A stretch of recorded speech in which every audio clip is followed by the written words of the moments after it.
Spring Television. Ours it is.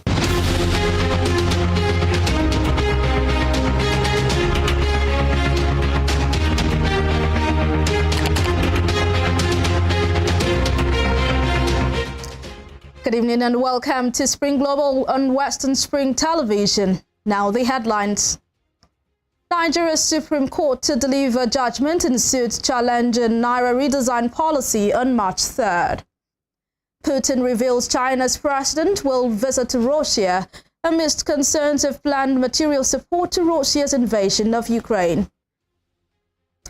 Student stabs Spanish teacher to death in French school.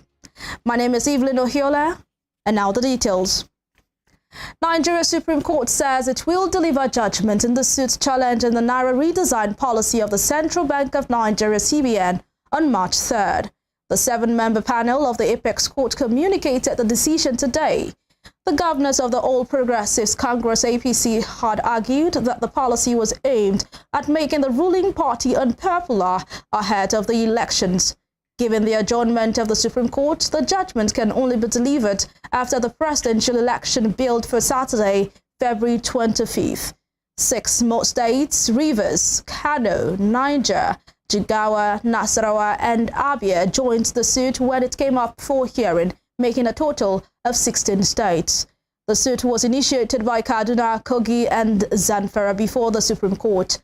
The states are seeking to restrain the federal government from giving effect to the deadline on the use of old 200 naira, 500 naira, and 1,000 naira notes. As Nigerians continue to struggle over the ongoing naira crisis, the situation appears to be more worse in rural communities where they have access to bank facilities. Toby Sanusi examines the impact the cash crunch is having on rural dwellers in some communities in Osun State, and now reports. Closed down, businesses halted, children out of school in many rural settlements as a result of the current struggle for cash, which has skyrocketed to battle for survival. Children who have been out of school due to the cash crunch playing groups as Western Spring Television drives through some suburb communities like Egbedi, Ara, Agudo, Lemo, Pumpula, and Ilesong in Osun State, where the absence of commercial banks and point-of-sales agents was conspicuously noticed. Even with their low population, trade, farming, and palm oil production are prominent in most of these areas. However, business has not been the same for Muideen Olaya and Olong Dari for Lashade, who now share farm produce among fellow rural dwellers to feed as their businesses crumble right in front of them. Challenges that face nípa scarcity of naira note yìí ó le gan tí ìsìtàwádà. Most especially gbogbo àwa tá a wà ní rural area báyìí tá a ní access sí láti lọ sí bank. Míyàn bá lọ sí bank gan àti ẹ̀rọ ó gbà rárá.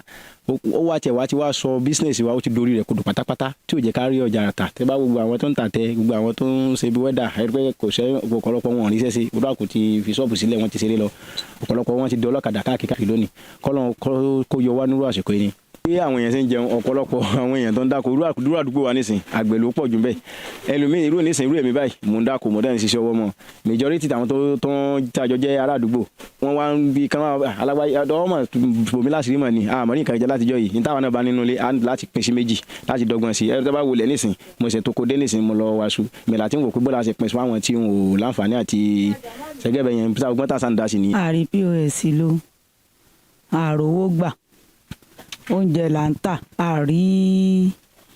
àròwó fi sóúnjẹ àwọn transfer tí wọ́n ṣe fún wa àrígbà àti jẹ àti múnú ilé gan-an ó di ọlọ́mọfara ni wà ní àròúnjẹ jẹ àròwó gbà owó ń bẹ ń báǹkì kò ṣàǹfààní fún wa à ń wo owó wa báyìí àrígbà ẹ̀ẹ̀kan ló kù báyìí ẹ̀ẹ̀kan gan àánú Ọlọ́run ni lẹ́ẹ̀kan yẹn gan báyìí àánú Ọlọ́run ni là fi ń rí jẹ àrí jẹ kò sí ní tá a fẹ́ fi jẹ kò sówó tá a fẹ́ mú lọ jà lọ fi ra nǹkan tá a fẹ́ jẹ kò sí nǹkan kan. Tẹ́ bá dénú pọ́ọ̀sì mi báyìí 5 naira lọ́wọ́ àná 50 naira lọ́wọ́ àná pọ́ọ̀sì mi ó ní While internet banking would suffice in most urban areas, many rural dwellers cannot carry out bank transactions via their mobile phones owing to poor network. As a result, these rural residents travel to nearby towns to queue in banks for cash, an effort that proves futile eventually, according to Jimo Abidin, Olaiwola Hafiz, and Rachel Ojelade, who say the few POS agents around them with cash charge exorbitantly. Látijọ́ tí èmi ti dé ilé ayé ó dàbí irú eléyìí kò wáyé rí àtijẹ àti mú ó le koko gan débi pé kò yí sí àti lọ àti máa bọ̀ fún àwọn ọmọ tí àwọn ọmọ wa tí ń lọ léèwé kò yí sí gbogbo ẹ̀ ó le koko kò sí báǹkì bíbá yìí ó bẹ́ẹ̀ sì ni kò sí POS tí a bá fẹ́ lọ báǹkì lálọ pé ká lọ kábọ̀ lásán á ná 800 naira àlọ 400 naira àbọ̀ náà 400 naira àwa lè dé báǹkì ọ̀hún ká débẹ̀ látàárọ̀ kùtùkùtù ká tó ńgbà tí wọ́n bá di bí aago 12 wọ́n sọ pé kò sówó ńlẹ̀ ẹ máa lọlé owó tá à ń rí náà wọn POS là ti ń gbà tá a bá lọ sí Ẹdẹ tá a bá sì fún wa ní 10,000 naira wọ́n yọ 8,000 wọ́n fún wa tí a bá fẹ́ gba 10,000 naira wọ́n yọ 2,000 naira ní charges sí tiwọn so wọ́n fún wa ní 8,000 naira. sẹ́rẹ̀ gbogbo nǹkan tó wà ní Nàìjíríà yóò rí sú wa gan Ọlọ́run àmọ́ nǹkan tá a lè ṣe sí gbogbo àwọn POS yìí ó rí sú wa Ọlọ́run àwọn ní POS nílùú tá a wà yìí ifo gan nǹkan tá a rí gan tó ń ṣe POS gan no cash ni kò sí káàṣì fún ọlọ́dún tiẹ̀ akànbí àwọn ìjọba mọ́ àti pé ni wọ́n bá wá solution ṣe sí ni Ọlọ́run gbogbo àwọn mọ́ta ní school everybody rú ààyè mi sí bímọ kan tó sì lọ sí school oyè àti sanwó school gan ní ìsinmi ti lè lọ lé báyìí. adélé ìfowópamọ́ àròwó gbà àti rí oúnjẹ rà ó di nǹkan àwọn míì olóúnjẹ tí ń ta ń jẹun aláwọn ọgbà transfer o mọ̀mọ́ gàdí tá a bá so máa ní ẹ mọ́ so mọ́ mi àwọn ọgbà transfer àwọn ò ní fi owó ra ẹ̀gẹ́ àwọn ó ṣàfowó rẹ̀ gẹ̀ bá a dé ọ̀dọ̀ ráìsì mi àní àwọn ò rí transfer gbà ó tiẹ̀ wà jẹ́ wípé ẹlòmíì ti pa bẹ́ẹ̀ ó ń so ẹ̀mí rẹ̀ nù ẹni tó ń síìkì tó lọ ilé ìwòsàn tọkọ ń súrí owó kóhun ó rí bí gbowó tí òròwó gbà ẹ̀mí ẹ̀ kọjá lọ. Going forward, many rural dwellers share the submission of Mr. Jimo, who emphasized the need for commercial banks in unbanked communities. a rọ àwọn ìjọba náà pé tí wọ́n bá lè bá gbé àwọn báǹkì wá sí ẹsẹ̀ kùkù báyìí yóò rọ̀ wá lọ́rùn ju bó ṣe wà tẹ́lẹ̀ lọ. As the day goes by, the hardship faced by Nigerians, rather than being suppressed, continues to aggravate amidst economic downturn. Toby Sanusi reporting for Western Spring Television. The Independent National Electoral Commission, INEC, has begun the movement of sensitive materials from the branches of the Central Bank of Nigeria, CBN, to the local government area offices across the country ahead of the presidential and National Assembly election on Saturday. Security operatives, election observers, and other critical stakeholders witnessed the exercise, which is a major exercise leading up to the elections. Meanwhile, with a little over 48 hours to the presidential and National Assembly elections, President Muhammadu Buhari has met with the chairman of the Independent National Electoral Commission, INEC, Professor Mahmood Yakubu, at the State House, Abuja. It was gathered that the unscheduled meeting was at the instance of the INEC chairman, who explained that it was all part of efforts towards free, fair, and credible elections. Separately, at the signing of another peace accord by presidential candidates ahead of Saturday's election, Professor Yakubu assured of INEC's neutrality. The signing of the peace accord today comes at a critical moment in the electoral calendar. Campaign for presidential and National Assembly elections ends at midnight tomorrow, Thursday, 23rd February 2023. Election will hold on Saturday this week. INEC is ready.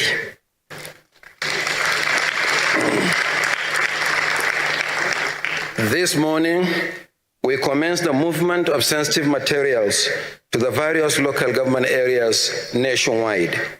By Friday, we will activate the registration area centers so that at first light on Saturday, polling units will open on time. The Commission is committed to free, fair, and credible elections in compliance with the electoral legal framework and the letter and spirit of the peace accord. In the meantime, U.S. Secretary of State Antony Blinken says Nigerians have a chance to make their voices heard during the February 25th election. In a video message shared today by the U.S. Embassy and Consulate in Nigeria, Mr. Blinken said the people of Nigeria have a chance to choose their future. According to the consulate, the short clip, which had Mr. Blinken and other senior administration officials speak on the elections, was shared in the hope that Nigerians understand that the United States them as they head to the polls. The Secretary of State said the U.S. does not support any individual candidate for office, but stressed that America strongly supports free, fair and peaceful elections as enshrined in the Constitution, which is one that reflects the will of the people.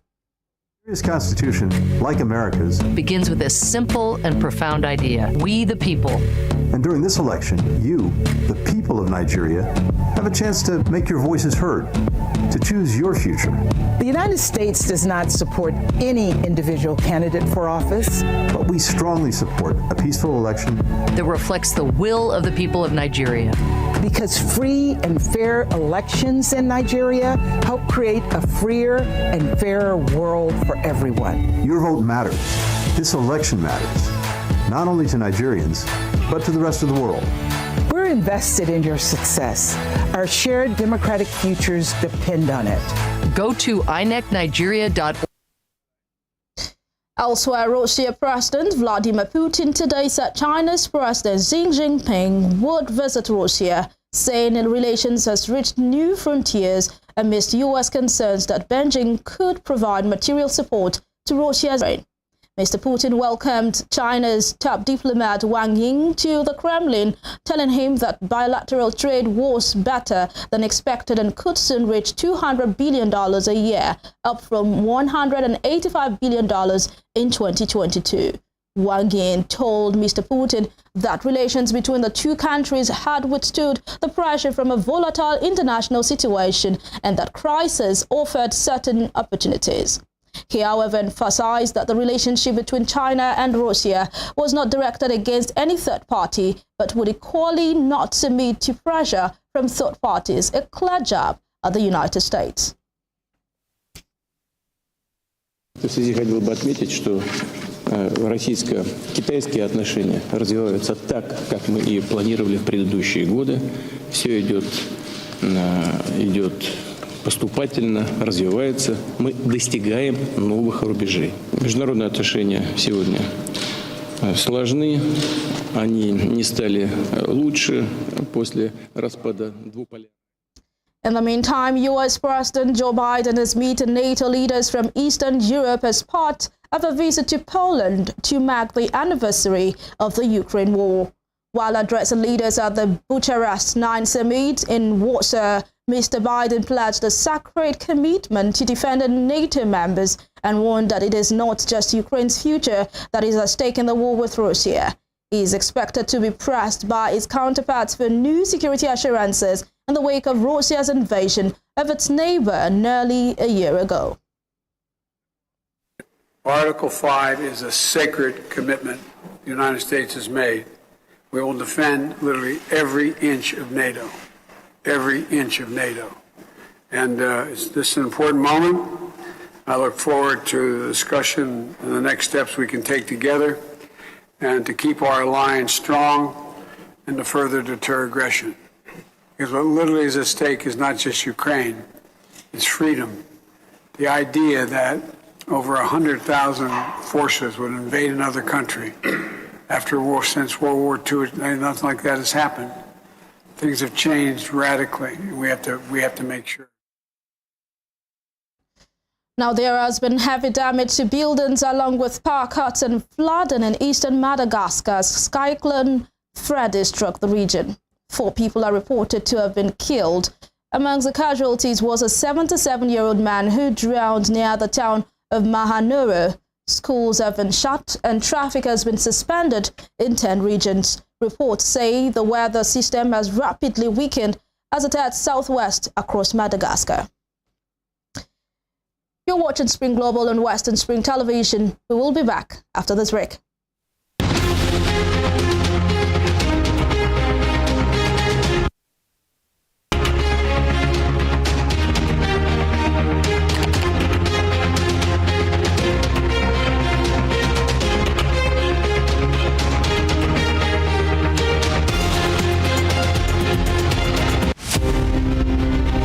Nicholas Olayinka Herbert Macaulay, politician, nationalist, and journalist, was the first Nigerian to qualify as a civil engineer, surveyor, and architect. Born on November 14, 1864, Herbert Macaulay was the founder of Nigeria's National Democratic Party, the first political party in pre-independent Nigeria. Scholars of Nigeria's political history describe Herbert Macaulay as the intellectual bulldog of 19th century Nigerian nationalist movement, in deference to his qualities as founder and leader of two foremost political parties, Nigeria National Democratic Party (NNDP) and the National Council of Nigerian Citizens (NCNC). His matchless versatility in party organization and control kept the British colonialists on their toes in the entire span of his active life. After his death on 7th May 1946, Herbert Macaulay remains a hero of his country, which recognized his anti-colonial struggles. Today, Nigeria's 10 naira coin bears his oval face and trademark moustache. Western Spring Television identifies Herbert Macaulay as a major character in history.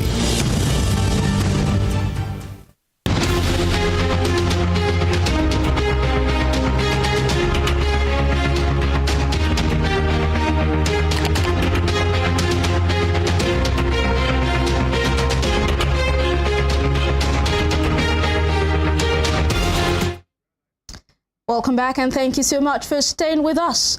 Moving on, in France, a high school student has stabbed a Spanish teacher to death in a school in the French town of Saint-Jean-de-Luz. French government spokesperson Olivier Véran confirmed today's attack and said the perpetrator was 16 years old. Police went to St. Thomas d'Aquin School with the local prosecutor where the student was arrested. Local media reported that the teacher was in her 50s and died of cardiac arrest after emergency services arrived at the school. In the Middle East, 10 Palestinians, including an elderly man and several militants, have been killed during an Israeli military raid in the occupied West Bank. Explosions and gunfire sounded as troops raided the heart of Nablus, triggering armed clashes with gunmen. It is understood heavy Israeli fire was directed at a house, killing 2 senior Palestinian militants inside. The Israeli military earlier confirmed its troops were operating in Nablus. In Africa, at least 10 people have been confirmed to have died following an attack in Somalia's capital, Mogadishu. The authorities say they have ended the siege at a building which was attacked by fighters from the Al-Shabaab Islamist group. Heavily armed fighters from the group stormed a building occupied by pro-government militia yesterday night and killed several people. It took hours for the authorities to end the siege in the Abdelaziz district. Security forces say they killed 4 members of Al-Shabaab, which had said it was behind the attack.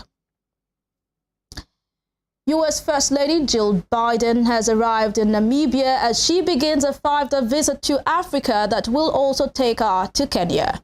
The White House said the visit will boost U.S. partnerships in Africa and further mutual priorities for the continent. Jill Biden is the 5th high-profile U.S. official to visit the continent since the U.S.-Africa leaders in Washington last December. U.S. Trade Secretary Janet Yellen, Ambassador to the UN Linda Thomas-Greenfield, Assistant Secretary of State for African Affairs Molly Fee, and U.S. Africa Leaders Summit's representative Johnny Carson are the other senior officials who have visited the continent since the summit. In other news, at least 2 people have been confirmed dead and more than 50 others declared missing after a mine in China's Inner Mongolia region collapsed today in northern China. China's President Xi Jinping has ordered a search and rescue mission following the collapse. According to state news agency Xinhua, more than 200 rescue workers have been dispatched to the scene and 1 person has been rescued so far. In business, the world's biggest automaker Toyota says it would accept a union demand for the biggest baseline salary increase in 20 years and a rise in bonus payments as Japan steps up calls for businesses to hike pay. The automaker's incoming president, Koji Sato, said the decision to accept the union's demands in full at the first round of talks was meant not just for Toyota, but also for the industry as a whole, and in the hope that it will lead to frank discussions between labor and management at each company. Within hours of Toyota's announcement, rival Honda said it had agreed to union demands for a 5% pay increase. The average monthly base salary rise of 12,500 yen at Honda is the biggest jump since at least 1990. Toyota and the Union Federation, representing 357,000 Toyota Group workers, said the base pay rise was the biggest in 2 decades. Now to some sports stories. The African Games, due to take place in Ghana in August, have been postponed until next year after an agreement between major stakeholders running the multi-sport competition. Ghana's efforts to host the 13th edition have been hampered by an ongoing disagreement over marketing rights, which has delayed the completion of the required facilities. In October 2020, President Akufo-Addo announced plans to construct an Olympic-quality stadium at Boteman for the Games. However, those plans were shelved in June 2021, with organizers opting to refurbish the University of Ghana Stadium, with work on the venue now behind schedule. Speaking at a news conference held at the Accra Sports Stadium, Chairman of the organizing committee, Dr. Kwaku Ofusu Asare, said the Games will still be called Accra 2023 as initially planned. In Europe, Pep Guardiola has spoken about his love for the Champions League ahead of Manchester City's last 16 first leg at RB Leipzig, but admitted the pressure placed on him to win the competition again has shifted his approach to it. Guardiola won the Champions League twice at Barcelona, but has been unable to lift the trophy again at Bayern Munich or Manchester City, despite substantial domestic success with both clubs. City were runners-up in 2020-2021, but Guardiola says nothing he achieves in the competition will be enough for his critics. As a result, he has come to the conclusion that he should just enjoy the privilege of competing in Europe's elite club competition and accept the destiny is already written. I would say, for the club, I would say if my career finished tomorrow, because I cannot be manager, but literally tomorrow, I will be more than blessed and grateful what I've done with the Barcelona, Bayern Munich, and here in Europe or in the competition. So I could never ever expect to have the career I had in the short time, not just for the, I would say, the success that we had all together in this period, 30, 40 years, it's just for the fact, the way we played, in the way I love it. So I couldn't go more, I cannot ask more. So I think we want to do our best, and our best, I have the illusion to do quarterfinals. It's going to happen, it's going to happen. So at the end, the destiny is already written, and we do our best of what we have done. We have been close, sometimes not. So it's not an exception now. So this is my feeling. I live that position. So I had the feeling what we have done, all of us, for many years, whatever happened, is going to fail. Before we end Spring Global, here is a recap of our top stories. Nigeria Supreme Court says it will deliver judgment in the suit challenging the Naira redesign policy of the Central Bank of Nigeria, CBN, on March 3rd. Russia's President Vladimir Putin today said China's President Xi Jinping would visit Russia, saying relations has reached new frontiers amidst U.S. concerns that Beijing could provide material support to Russia's invasion of Ukraine. Russia's President Vladimir Putin today said China's President Xi Jinping would visit Russia, saying relations has reached new frontiers amidst U.S. concerns that Beijing could provide material support to Russia's invasion of Ukraine. You can follow us on our social media handles on Facebook, Instagram, and Twitter at Western Spring Television. You can also watch us live on our YouTube channel at Western Spring Television. I am Evelyn Ohiola. Many thanks for your time.